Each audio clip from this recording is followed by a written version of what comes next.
அன்பானவர்களே, நீங்கள் எதை எதிர்பார்க்கிறீர்கள்? உங்கள் இருதயத்தில் என்ன ஆசை கிளர்ந்து எழுகிறது? கடவுள் அதை பற்றி உங்களிடம் பேசிய போது நீங்கள் அவரை நம்பினீர்களா?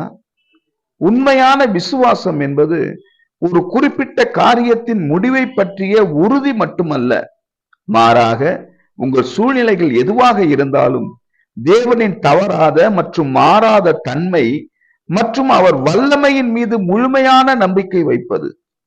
அவர் உங்கள் இருதயத்தோடு பேசும்போது அவர் என்ன செய்ய போகிறார் என்று அதையே அவர் சொல்கிறார்.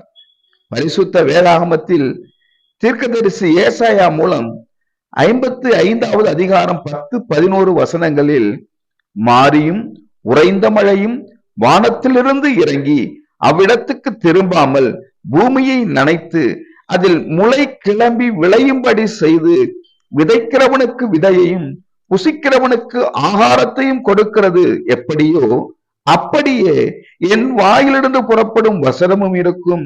அது வெறுமையாய் என்னிடத்தில் திரும்பாமல் அது நான் விரும்புகிறதை செய்து நான் அதை அனுப்பின காரியம் ஆகும்படி வாய்க்கும் என்று திருவுளம் பற்றுகிறார். அவர் வாக்குறுதி அளித்ததை நிறைவேற்றுவார். எனவே உண்மையான விசுவாசம் ஜீவனுள்ள தேவன் தம்முடைய வார்த்தையை என்னுடைய வாழ்வில் நிறைவேற்றுவார் என்று நம்புகிறது. ஆனால் நான் இவ்வளவு காலமாக காத்திருக்கிறேன் என்று நீங்கள் புலம்பலாம். ஆம், பிதா உங்களை இன்னும் நீண்ட நேரம் காத்திருக்க சொல்லலாம். கடவுள் வாக்குறுதி அளித்ததை நிறைவேற்றும்படி நீங்கள் தொடர்ந்து மன்றாட வேண்டியதில்லை. அவர் செய்வார்.